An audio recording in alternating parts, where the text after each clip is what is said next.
ಚಳಿಗಾಲದ ಶೀತ ವಾತಾವರಣ ಅಸ್ತಮಾ ರೋಗಿಗಳ ಮೇಲೆ ಹೆಚ್ಚು ಪರಿಣಾಮ ಬೀರುತ್ತೆ.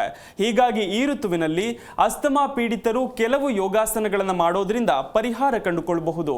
ಅದೇ ಹಿನ್ನೆಲೆ ಅಸ್ತಮಾ ನಿವಾರಣೆಗೆ ಈ 3 ಯೋಗಾಸನಗಳನ್ನು ಅಭ್ಯಾಸ ಮಾಡಿ.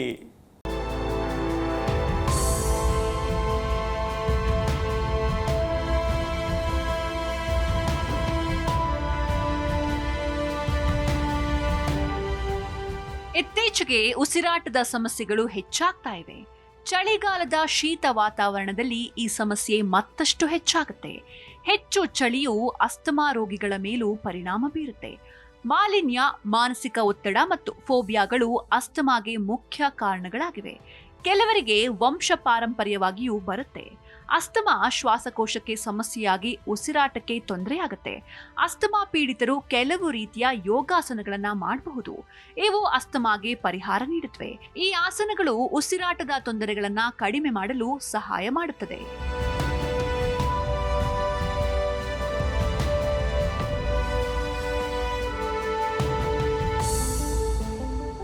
ಅಸ್ತಮಾ ಇರೋರು ಯೋಗಾಸನಗಳನ್ನ ಮಾಡೋದು ಉಪಯುಕ್ತವಾಗಿದೆ.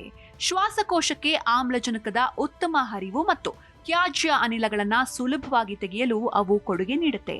ಮೂತ್ರಪಿಂಡದ ಕಾರ್ಯವನ್ನ ಸುಧಾರಿಸುತ್ತೆ.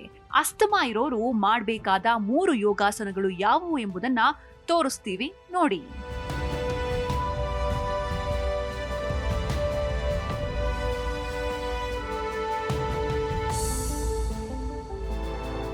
ಮೊದಲಿಗೆ ಉಷ್ಟ್ರಾಸನ.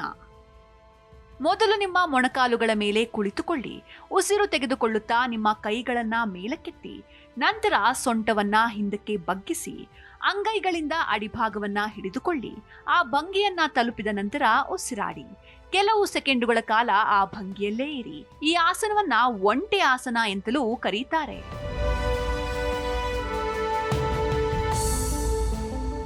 ಸೇತುಬಂಧಾಸನ. ಸೇತು ಅಂದ್ರೆ ಸೇತುವೆ ಎಂಬರ್ಥ ಬರುತ್ತೆ. ದೇಹವನ್ನ ಸೇತುವೆಯಂತೆ ಭಾಗಿಸುವುದಕ್ಕೆ ಈ ಹೆಸರು ಬಂದಿದೆ. ಸೇತು ಬಂಧನಾಸನ ಮಾಡಲು ಮೊದಲು ಒಂದೇ ಜಾಗದಲ್ಲಿ ಮಲಗಬೇಕು. ಕೈಗಳನ್ನ ನೆಲಕ್ಕೆ ಸ್ಪರ್ಶಿಸಬೇಕು. ನಂತರ ಆಳವಾದ ಉಸಿರನ್ನ ತೆಗೆದುಕೊಂಡು ಮೊಣಕಾಲುಗಳನ್ನ ಬಾಗಿಸಿ ಎದೆ ಮತ್ತು ಸೊಂಟವನ್ನ ಮೇಲಕ್ಕೆತ್ತಿ. ಈ ಭಂಗಿಯನ್ನ 10 ಸೆಕೆಂಡುಗಳ ಕಾಲ ಹಿಡಿದಿಟ್ಟುಕೊಳ್ಳಿ. ಈ ಭಂಗಿಯಲ್ಲಿ ದೇಹವು ಸೇತುವೆ ಅಥವಾ ಕಮಾನಿನಂತೆ ಕಾಣುತ್ತೆ. ಅದಕ್ಕಾಗಿಯೇ ಇದನ್ನ ಬ್ರಿಡ್ಜ್ ಪೋಸ್ ಅಥವಾ ಸೇತು ಬಂಧಾಸನ ಅಂತ ಕರೆಯಲಾಗುತ್ತೆ.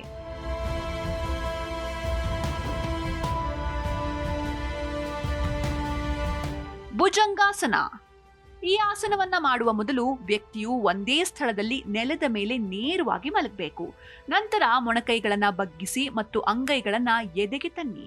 ಬಳಿಕ ಉಸಿರನ್ನ ತೆಗೆದುಕೊಂಡು ಅಂಗೈಗಳ ಮೇಲೆ ಭಾರವನ್ನ ಹಾಕಿ ಭುಜದ ಸಹಾಯದಿಂದ ತಲೆಯನ್ನ ನಿಧಾನವಾಗಿ ಮೇಲಕ್ಕೆತ್ತಬೇಕು.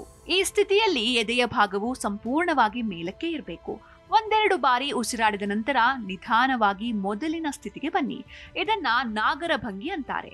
ಭುಜಂಗ ಅಂದ್ರೆ ಹೆಡೆ ಎತ್ತಿದ ಸರ್ಪ ಎಂದರ್ಥ ಬರುತ್ತೆ. ನಾಗರ ಹಾವು ತಲೆಯನ್ನ ಎತ್ತುವಂತೆ ಈ ಭಂಗಿಯನ್ನ ಮಾಡೋದ್ರಿಂದ ಭುಜಂಗಾಸನ ಅಂತ ಕರೀತಾರೆ. ಈ 3 ಆಸನಗಳನ್ನ ಮಾಡೋದ್ರಿಂದ ಎದೆ, ಭುಜ ಮತ್ತು ಹೊಟ್ಟೆಯ ಸ್ನಾಯುಗಳು ಹಿಗ್ಗುತ್ತವೆ. ಇದು ಮೂತ್ರಪಿಂಡಗಳ ದಕ್ಷತೆ ಮತ್ತು ಕಾರ್ಯನಿರ್ವಹಣೆಯನ್ನ ಸುಧಾರಿಸುತ್ತೆ. ಅದಕ್ಕಾಗಿಯೇ ಅಸ್ತಮಾ ಇರೋರು ಈ ಯೋಗಾಸನಗಳನ್ನ ನಿಯಮಿತವಾಗಿ ಮಾಡಬಹುದು. ಈ ಆಸನಗಳು ಹೃದಯದ ಆರೋಗ್ಯಕ್ಕೂ ಉತ್ತಮ. ಇದು ಬೆನ್ನು ನೋವು ಮತ್ತು ಮಾನಸಿಕ ಒತ್ತಡವನ್ನ ಕಡಿಮೆ ಮಾಡಲು ಸಹಾಯ ಮಾಡುತ್ತೆ. Desk bureau, G Kannada news.